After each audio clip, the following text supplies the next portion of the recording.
I searched all over the world. Welcome to another episode of How I Discovered My Gift with yours truly, David D. Simons. Now, this episode, I already know, guys, just from knowing this brother, this is going to be a revolutionary episode. This is going to be an earmarked episode. This is going to be a bookmark episode. I just know it. I can see it already. But let me tell you about our guest today, Brian Adamson, who's a God-fearing man, a husband, father, and fitness advocate. He is a real estate investing mentor serving students all over the world and a man committed to helping people change their lives every day through real estate investing. He's the founder and lead educator of BBR Education Group, as well as the founder of iFlip University. You can learn more about Brian on his website at brianadamsonofficial.com. He's also featured in Yahoo and other prestigious sites. And I just want to tell you about my personal bio for this brother. So Brian and I had the opportunity to connect over some months here and just become instant brothers. And the thing I observe about Brian that I really admire is just his authenticity of who he is. And he's gone through, as you'll hear in his journey, different challenges and different things, but it's made his character something that you rarely see in life today. People with outstanding character, outstanding leadership. They're not swayed by the crowd. They're not swayed by what everyone else is doing. He's really, really focused. And then the other part of it is that this brother has a focus and a dedication and a commitment that I've rarely seen in people, a go-getter attitude. And he's hungry to succeed. But here's the other unique part of it.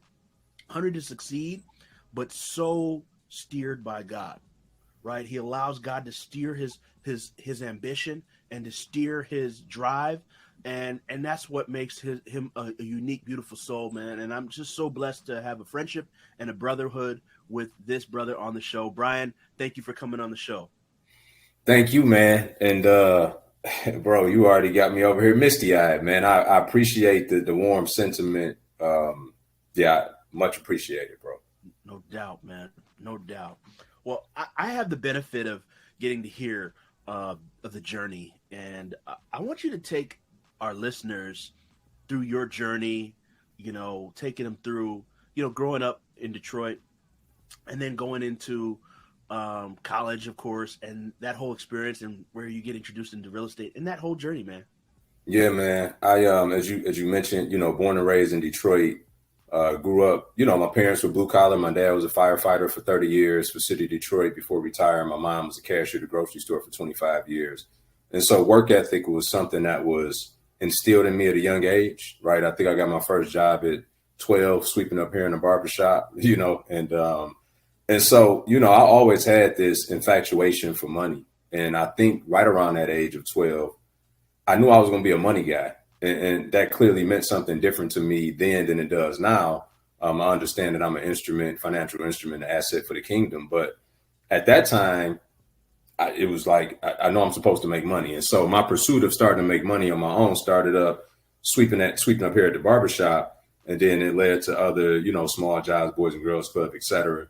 And none of that was really moving the needle enough. And unfortunately, I made some bad decisions. And, the people that I saw that was making the kind of money that I wanted to make were those, in the streets and hustling. And so, I took that path and found myself, in trouble at the age of 17. I was looking at a 4 to 10 year felony my senior year in high school, just months before graduating to go to college, on what at that time was a full ride academic scholarship.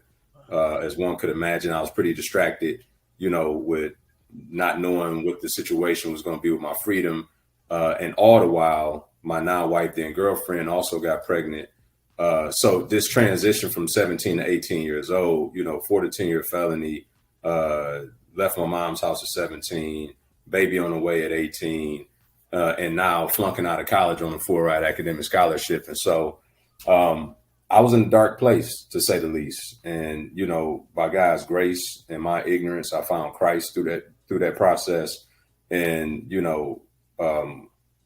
that it started out as fire insurance, if I had to be honest, right? I just believe hell was real and that was probably a place I was headed.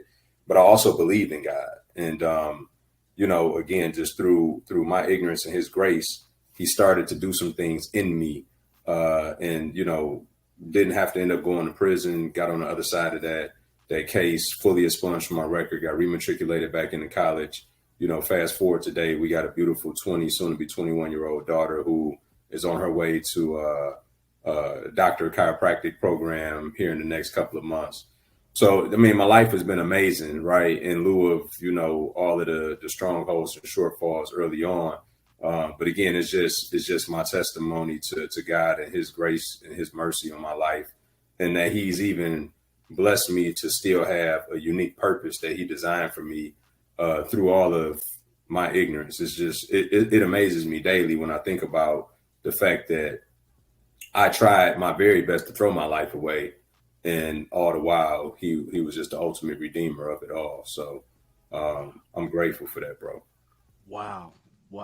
What a journey, man. And I know listeners hearing your story might probably have quite a few questions. And so I didn't know about the part of academic scholarship, full ride. Goodness. So you were intelligent, man. I know you're intelligent, but goodness, I mean, like, it was already there from a young age.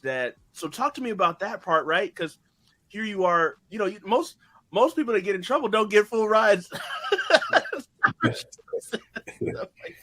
Yeah, you know, I believed in academia, you know, and I was just always gifted in class, and I always had a photographic memory. So I wouldn't sit here and just act like I was just this like genius in the classroom, right? I wasn't that guy. I was just, so when I took an Enneagram test, I scored as a 99 as an achiever. So some of my innate God-given gifts are just that whatever's in front of me, I know how to execute. And so school was one of those things. I just got really good at knowing how to execute. I understood the dynamics of what the deliverables were. I understood the nuance of the teacher and what their expectations were. And I just knew how to execute. And so that's funny that you say that. But yeah, when I look back on it, that's really what it was. It's in my nature that whatever the task is in front of me, I'm going to figure out all the pieces and the dynamics. I'm going to leverage those that I can, and then I'm going to figure out a way to go out and execute. Wow. That brings me to the question about your gift, man. What do you think is your most dominant gift? You know, I would say it vacillates between, okay, I'll pick one. So it's certainly the gift of discernment. God has given me a gift beyond measure of discernment. And, you know, it took me a long time to even fully embrace that gift, because at points in time, it felt like a gift and a curse, considering that I saw things that I didn't want to see sometimes, and I couldn't unsee them in people, in relationships. But then I've now just grown to know, no, it's just a gift, period. It's not, there's no curse behind it. Yes, some things you see may be painful, but other things you see put you in more of a proactive, preventable place, and others around you. And so I'm so grateful for that gift. I think because that one helps more people than just myself. While me being an executor by nature also is another extreme gift that obviously has been beneficial. But I think more people benefit from my wisdom and discernment than they do from my ability to go and execute. Wow. So when did you obviously know that stepping into this dispensation of life, you're clear on that, but did you know going back that was there? I mean, did you recognize it like when you were younger, or did it obviously took some time to hit at it? And if you didn't, are you able to pinpoint moments when you were utilizing that gift? Yeah, you know, what's interesting is that when your gift is being used in the wrong environment, it's typically distorted. So my gift of wisdom and discernment and influence was in that context a gift of manipulation. So I've always been able to lead people and get them to do those things that I found to be advantageous for them to do. But if I got to be honest, in that season and sector of my life, it was more for my glory as opposed to his glory. And so, you know, the gift is the gift nonetheless. We just typically, you know, don't find the right environments to best steward and exploit those gifts and in the way in which God intended for us to use them. And so we end up using them for our good and our glory, which perverts the gift in that way. Wow. So I want us to talk about the execution side, right? So that discernment piece is clear and evident. I see that.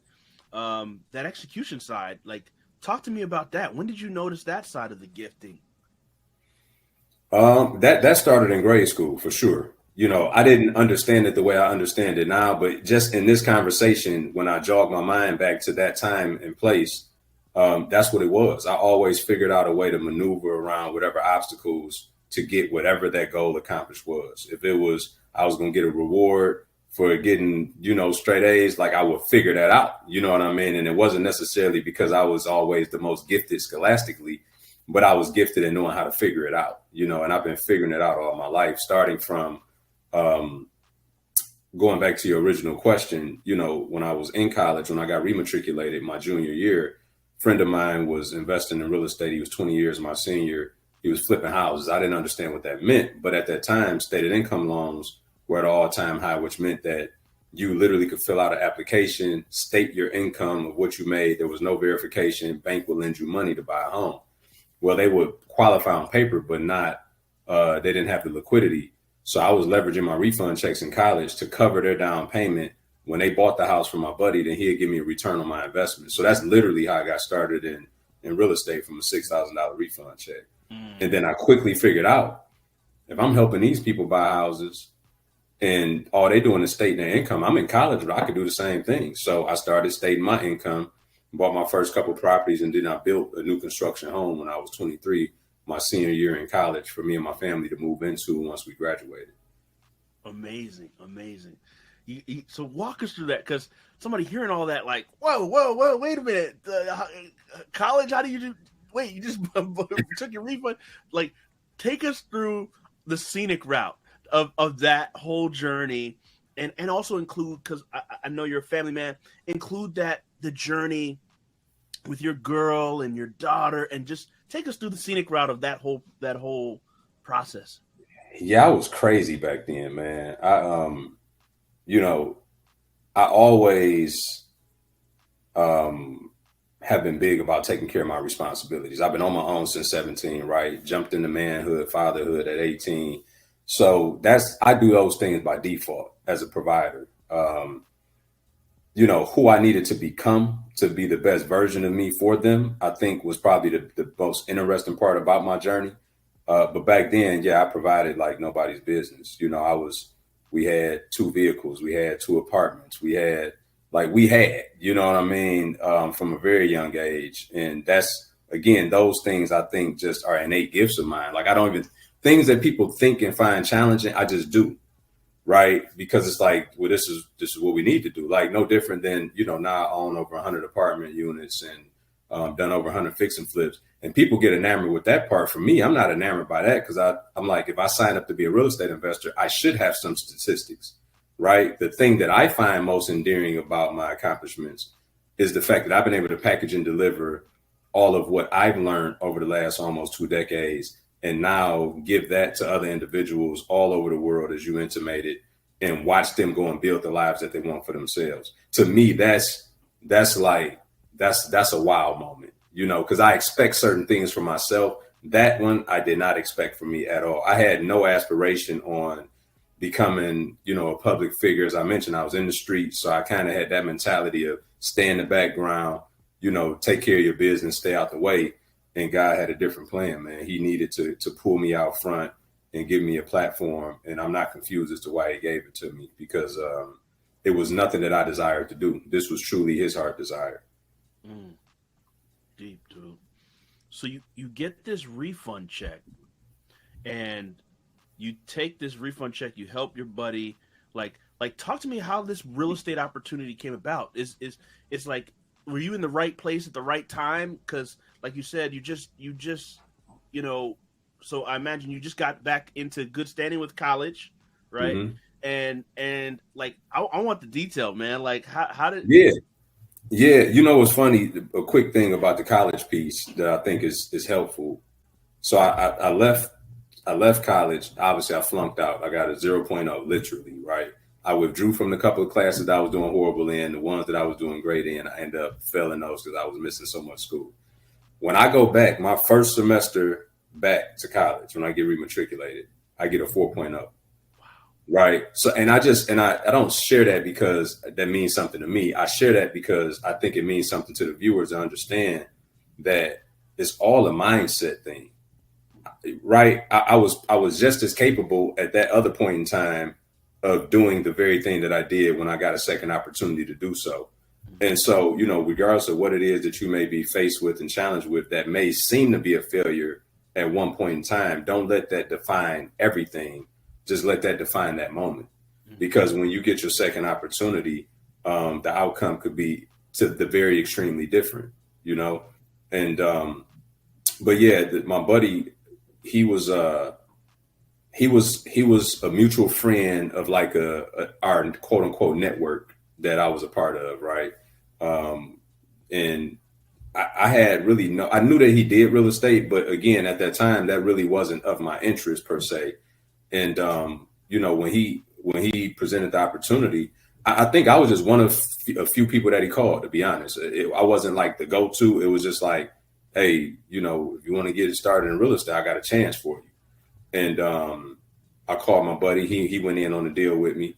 And, you know, that was the start of what I didn't know 17 years later would not only change my family, my, you know, generations to come, but then other people's lives all over the world. Like it's unbelievable. Les Brown said it best when he said, start where you are, because if you try to figure all the rest of that out, you would never start.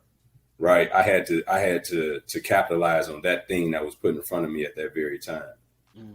Wow. So you work on that deal, and then how do you go from there to that first property? Yeah, for me, it's back to execution, right? So I'm looking around and I'm like, okay, I appreciate this aspect of how I got started, but these people are somehow qualifying for properties with no job or whatever their situation was. And I'm like, I got decent credit. I meet the credit requirement. Like I could go start buying my own property. And that's what I did, you know, while I was in college. So I bought 2 or 3 rental properties before I graduated college. And then what happened was I built that new construction home, and everything in 2008 I was upside down. So I graduated in 2007, got married in 2007, 2008. We had lost 40% of our market value just that fast from a house that we had built. And, you know, this is where naivete kind of played in my favor, because all these properties I did deed in lieu of foreclosure, short sale, different exit strategies to get from up under the bad debt, as many other Americans were doing at that time. But I wasn't jaded yet, right? So when everybody was pulling out, like I'm getting out of here, from 2008 to 10, I bought over 20 rental properties cash because the market was compressed. And I'm looking like, well, this $140,000 property 3 years ago is now 28 grand. I want to do more of this. You know what I'm saying? So it was, that was one of the rare occasions where ignorance played in my benefit, that, you know, I wasn't jaded and scared like everybody else. I was being even more opportunistic because the opportunities were so much cheaper. Wow, that's so profound. Okay, so I'm literally hearing this story, right? From 2007, you get your first 2, and then within that 2007 to 2010, you said 20 more? Mm-hmm. Wow. And then, if I remember correctly from a conversation we had, maybe one or multiple, like, was like a ridiculous return, like a 10x or down the line that you sold it when you sold it. Oh, for sure. Yeah, I mean, I paid almost 30 grand for a property that made me 350 grand over the course of, I don't know, 12, 13 years. Wow. So I'm going to get into the development phase, but I just want you to highlight, like, why people should be in real estate. I know that's a biased question to ask you, but why should somebody be in real estate? And if you could also go into how it's impacted you in your life. Yeah, I think that it's the best catalyst to building wealth, right? I think it's the most stable asset that you can invest in to build wealth. And that's why 97+% of millionaires all have real estate in their portfolio.